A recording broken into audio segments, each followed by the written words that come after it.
नमस्ते गाइस, जय हिंद। कैसे हो आप लोग सब। आज हम लोग बात करेंगे क्लाइमेट चेंज के बारे में एंड इंडिया क्लाइमेट चेंज से कैसे कोप अप कर सकता है।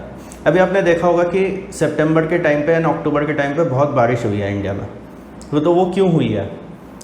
अगस्त में जबकि मानसून होता है तब कम बारिश हुई, सितंबर अक्टूबर में बहुत हुई। उसके अलावा मई में बारिश हो गई, यूजुअली जून जुलाई में होती है बट मई में बारिश हुई। ठीक है, तो ये सब क्यों है? ये सब क्लाइमेट चेंज की वजह से है।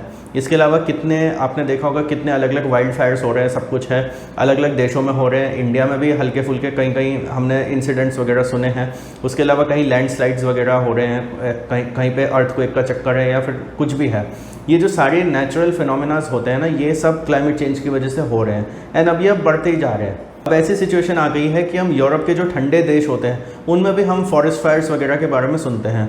तो इसलिए अब बात आती है कि इंडिया क्लाइमेट चेंज से कैसे कोप अप कर सकता है। जो डेवलप्ड कंट्रीज़ होती है ना, चाहे यूएस हो गई आपकी या यूरोपियन कंट्रीज़ हो गई या कुछ भी है, ये लोग बहुत मतलबी होते हैं। इनमें आप एक चीज़ देखोगे कि जितने भी वेस्टर्न कंट्रीज़ हैं जो इंडस्ट्रियलाइज्ड हो चुके हैं, पोस्ट इंडस्ट्रियलाइज्ड कंट्रीज़ हैं, ये सब कहती हैं कि भाई इंडिया हो गई या चाइना हो गई या जितने भी डेवलपिंग देश हो गए ना, उनको अपनी इंडस्ट्रियलाइजेशन थोड़ी रोकनी चाहिए। क्यों भाई, हम क्यों रोकें अपनी इंडस्ट्रियलाइजेशन? हमारे देश में भी बहुत सारे लोग गरीब हैं, बहुत सारे लोगों को हमें एम्प्लॉयमेंट देना है, पावर्टी बहुत है। इसके अलावा और भी देश हैं जहाँ पे बहुत प्रॉब्लम्स हैं, अनएम्प्लॉयमेंट की प्रॉब्लम है, पावर्टी की प्रॉब्लम है। वो कहते हैं जो एशियन देश हैं प्लस जो अफ्रीकन देश हैं वो या साउथ अमेरिकन जो देश हैं वो इंडस्ट्रियलाइजेशन ना करें। वो कहते हैं कि जब ये देश इंडस्ट्रियलाइजेशन करेंगे तो उससे कार्बन एमिशंस होंगे एंड कार्बन एमिशन से जो है जो हमारा क्लाइमेट चेंज है उस पर हार्म होगा, उस पर बहुत गलत इफेक्ट पड़ेगा। मैं एक चीज़ पूछना चाहता हूँ इन लोगों से, आपने तो इंडस्ट्रियलाइजेशन कर लिया, आपने अपने देश का डेवलपमेंट कर लिया, आपने अपने देश को डेवलप्ड बना लिया। हम जब कर रहे हैं तो आप कह रहे हो नहीं क्लाइमेट चेंज हो रहा है, कार्बन एमिशन हो रहा है। क्यों भाई? हम लोग ये कर सकते हैं कि हम सस्टेनेबल डेवलपमेंट करेंगे, हम रिन्यूएबल एनर्जी पर ध्यान देंगे, बट हम लोग अपनी डेवलपमेंट क्यों रोकें?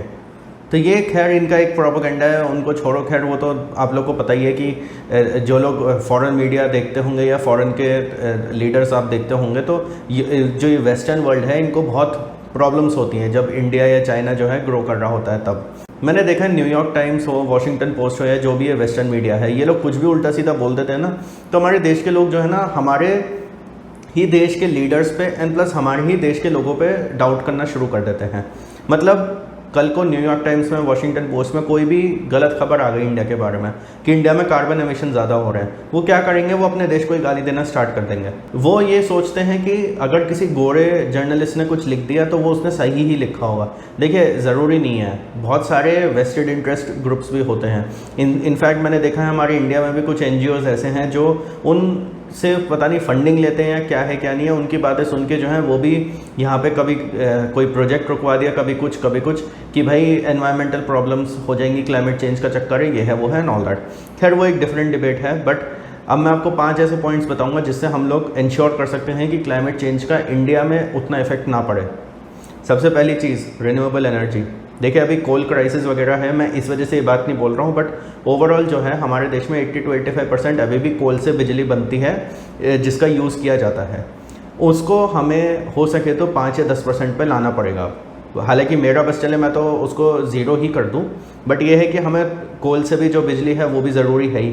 हम बिल्कुल, India is a vast country, तो हम ऐसा नहीं कर सकते कि जैसे कुछ देश हैं, कोस्टा रिका है और एक आध और है जहाँ पे 100% रिन्यूएबल एनर्जी है, तो हम ऐसा भी नहीं कर सकते कि हम 100% रिन्यूएबल करें।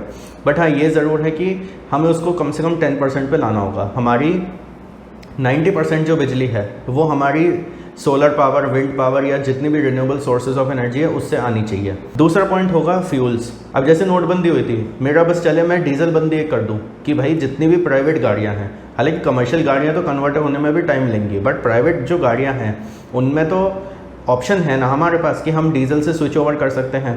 तो इसलिए जो भी कार्स चल रही हैं इंडिया में, जो भी प्राइवेट कार्स हैं, उनको कह देना चाहिए, गवर्नमेंट को ये रूल निकाल देना चाहिए अब कि भाई या तो पेट्रोल की गाड़ी बिकेगी या फिर CNG की बिकेगी या फिर EV बिकेगी या फिर एथेनॉल की जो फ्लेक्स व्हीकल्स जो आने वाले, जो नितिन गडकरी साहब भी बोलते हैं कि अभी फ्लेक्स व्हीकल्स वो लोग निकालेंगे, बायो एथेनॉल वगैरह पे चलने वाली ऐसी व्हीकल्स होनी चाहिए। डीजल की जो गाड़ियाँ हैं इनको पहले तो प्राइवेट गाड़ियों को बैन कर देना चाहिए। उसके बाद जो है, जैसे एक टाइम पे डीजल के ऑटो चलते थे उनको बैन किया, CNG के ऑटो कर दिया। ऐसे ही जो जितने भी आपके कमर्शियल व्हीकल्स हैं उनको आपको CNG में कन्वर्ट कर देना चाहिए। जैसे बसेज़ होती हैं वो सारी CNG पे चलती हैं, तो उनको भी सबको जो भी कमर्शियल ट्रक्स हैं सब कुछ है। अभी जैसे एक एक्सपेरिमेंट हुआ था जिसमें काफ़ी सक्सेसफुल रहा वो, कि एक ट्रक को जो है LNG में कन्वर्ट किया गया था। तो LNG हो, CNG हो या फिर इलेक्ट्रिक ट्रक्स, तो अभी थोड़ा सा हो सकता है टाइम लगे, या फिर बायोइथेनॉल पे चलने वाले ट्रक्स हो, इन पे हमें ज़्यादा ध्यान देना चाहिए। डीजल को जो है हमें धीरे धीरे करके बिल्कुल 100% फेज आउट करना है, एंड उसकी शुरुआत अगर हमें करनी है तो हमें प्राइवेट गाड़ियों से ही करनी होगी। प्राइवेट गाड़ियों का करना थोड़ा आसान भी है। अगर ये होगा तो लोग ऑटोमेटिकली पेट्रोल वाली गाड़ियों पे, CNG वाली गाड़ियों पे या फिर EVs वगैरह पे जाएंगे ही। तो इसमें हम ये कर सकते हैं कि पहले हम प्राइवेट गाड़ियों वगैरह का करें, उसके बाद हम लोग ट्रैक्टर्स हो गए जो डीजल पे चलते हैं, या फिर जो छोटे छोटे जो लॉरीज होती हैं, छोटे छोटे जो ट्रक्स होते हैं, उनको पहले हम करें, फिर धीरे धीरे करके हम बसेस को करें। मतलब ऐसे ऐसे करके स्टेप बाय स्टेप हम लोग डीजल को पूरी तरीके से फेज आउट कर दें। उसके बाद हमें पेट्रोल को फेज़ आउट करना है। तो ये एक चीज़ हमें करनी चाहिए। तो जब हमें पेट्रोल डीजल दोनों को ही फेज़ आउट करना है तो हमें डीजल को फेज़ आउट करने की शुरुआत अब कर देनी चाहिए। थर्ड पॉइंट होगा रेलवेज़ एंड एयरप्लेन्स। रेलवेज़ में तो देखिए मैं आपको बताऊं, मेरे को बहुत खुशी होती है ये चीज़ देखते हुए कि 2023-24 तक इंडिया की ब्रॉड गेज रेलवे जो है वो ज़्यादातर इलेक्ट्रीफाइड हो जाएगी। एंड कहा भी जा रहा है कि 2025 या 2030 तक जो है जो भी ब्रॉड गेज रेलवे है वो 100% इलेक्ट्रीफाइड कर देंगे इंडिया में। तो अगर ऐसा है तो इसका मतलब क्या है कि जो डीजल इंजन्स यूज़ हो रहे थे वो ऑटोमेटिकली फेज आउट हो जाएंगे। तो ये जो इलेक्ट्रिफिकेशन है ये जल्द से जल्द हो, जितना जल्दी कंप्लीट होगा उतना हमारा कार्बन एमिशंस कम होगा जो रेलवेज़ वगैरह के थ्रू होता है। अब जहाँ तक बात आती है प्लेन्स की, देखिए प्लेन्स का जो कार्बन एमिशंस है उनमें उनको हम लोग पूरी तरीके से तो अभी रोक नहीं सकते, बिकॉज इलेक्ट्रिक प्लेन्स अभी भी आप मान के चलो कम से कम 20 से 25 साल अभी भी एयरबस और बोइंग जो है थोड़े एक्सपेरिमेंट्स ही कर रहे हैं। हाँ, अभी अगर हमारे हाथ में कुछ है, जो हमारे देश की जो एयरलाइंस हैं एंड प्लस हमारे देश की जो मिलिट्री है, आप हो सके तो नए से नए प्लेन्स वगैरह लो, नए से नए एयरक्राफ्ट्स वगैरह आप लो जो कि जिनका कार्बन एमिशंस कम है। अब कोई इंसान अगर 737 लेता है 20 साल पुराना, या फिर A320 लेता है 20 साल पुराना, उसमें और आज के A320 neo या 737 मैक्स में बहुत फ़र्क है। कुछ तो ऐसे भी जेट्स हैं जिसमें 15 से 20% का फ्यूल का कंजम्पशन कम है, प्लस कार्बन एमिशंस भी उनके 30 to 40% कम है। हालांकि आई नो कि बहुत ज़्यादा कैपिटल इंटेंसिव काम है एयरलाइंस का, बट फिर भी हम लोग चाहें तो ये कोशिशें कर सकते हैं कि हम जितना हो सके फ्यूल एफिशिएंट और मॉडर्न एयरप्लेन्स यूज़ करें। फोर्थ पॉइंट होगा एग्रीकल्चरल प्रैक्टिसेस। अब देखिए क्या है, एग्रीकल्चर में बहुत सारे ऐसे क्रॉप्स हैं जो बहुत ज़्यादा पानी लेते हैं। राइस है, वीट हो गया, ये सब हो गए, ये बहुत ज़्यादा पानी लेते हैं। इसके अलावा और भी कुछ क्रॉप्स हैं। अब हालांकि गवर्नमेंट अभी कोशिश कर रही है कि जो कम पानी लेने वाले जो क्रॉप्स हैं उन पे MSPs वगैरह बढ़ा रही है, ताकि जो फार्मर्स हैं वो इनकरेज हों कि भाई हमें दूसरे क्रॉप्स को वो करना है, ग्रो करना है। बट फिर भी है कि उसमें अभी भी बहुत काम होना बाकी है। इसके अलावा बहुत सारी ऐसी टेक्नोलॉजी है जो बहुत पुरानी तरीके की यूज़ हो रही है, जिसकी वजह से बहुत सारा जो इकोसिस्टम है ना, एंड प्लस जो एक वाइल्ड लाइफ का इकोसिस्टम होता है वो थोड़ा हार्म होता है, या फिर जो एग्रीकल्चरल एनवायरनमेंट होता है उसमें काफ़ी ज़्यादा हार्म होता है, या फिर जैसे कभी होता है कि वेस्ट ऐसी रह जाता है, वो सारी चीज़ें, ये सारी चीज़ें जो है ना ये क्लाइमेट चेंज को हैम्पर करती हैं। क्योंकि देखिए केवल एक इतना नहीं है कि आपको कार्बन एमिशंस कम करना है, आपको उसके अलावा अपना एनवायरमेंटल इकोसिस्टम जो है उसको भी ध्यान रखना है। एंड अगर एग्रीकल्चरल प्रैक्टिसेस ऐसी होंगी कि जिसमें ग्राउंड वाटर डिप्लीट हो रहा है, या फिर मान लीजिए जो फर्टिलाइजर्स और केमिकल्स जो यूज़ हो रहे हैं वो थोड़े हार्मफुल हैं जो लोकल इकोलॉजी है उनके लिए, या फौना एंड फ्लोरा जो है उनको अफेक्ट हो रहा है, तो वो भी चीज़ क्लाइमेट चेंज को कंट्रीब्यूट करेगी।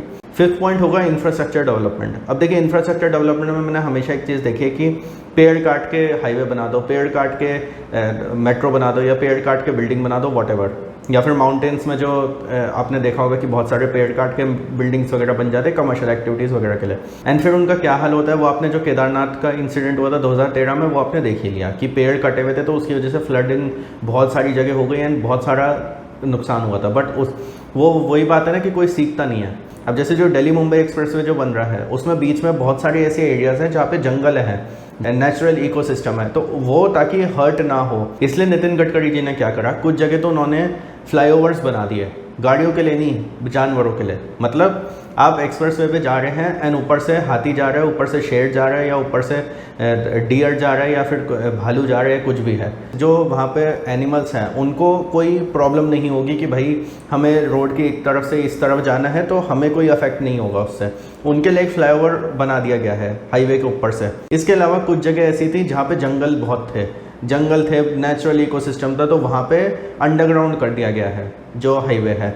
तो दिल्ली मुंबई एक्सप्रेस वे जो है नीचे से निकल जाएगा जंगल से, और ऊपर का जो जंगल है वो बिल्कुल, उसमें कोई प्रॉब्लम नहीं होगी, कोई आपका पेड़ नहीं कटेंगे, कुछ नहीं होगा। उसके अलावा जो पूरा हाईवे है उस पर भी लाखों पेड़ लगाए जा रहे हैं। तो ऐसे जो एक्टिविटीज़ हैं हमें बहुत सारी चाहिए, ऐसी सस्टेनेबल एक्टिविटीज़ हमें चाहिएंगी। यही जो कुछ एग्जांपल्स हैं इनको और भी प्रोजेक्ट्स में इम्प्लीमेंट करना चाहिए। उसके अलावा जो लोकल अथॉरिटीज़ होती हैं, जो म्यूनिसिपैलिटीज़ होती हैं, उनको भी स्ट्रिक्ट इंस्ट्रक्शंस हो जाने चाहिए अब गवर्नमेंट की तरफ से कि भाई कोई भी एक्टिविटी जो क्लाइमेट चेंज को हैम्पर कर सकती हो, जो कार्बन एमिशंस को ज़्यादा कर दे, या फिर जो पोल्यूशन है उसको ज़्यादा कर दे, कुछ भी है उस पर कंट्रोल होना चाहिए। स्पेशली जो बिल्डिंग्स बनती है उसमें आपने देखा होगा कि धूल उड़ती रहती है, वो धूल उड़ उड़ के जो है आपकी पूरी एटमॉस्फेयर में चली जाती है, वो भी एक बहुत बड़ा रीज़न हो जाता है कार्बन एमिशंस को लेकर। तो ये कुछ 5 तरीके थे जिससे हम लोग क्लाइमेट चेंज से अपने देश को बचा सकते हैं। आपको और कोई पॉइंट्स ऐड करने हो तो प्लीज़ कमेंट करिएगा। Like this video, share it with all your friends. Thank you for watching the video.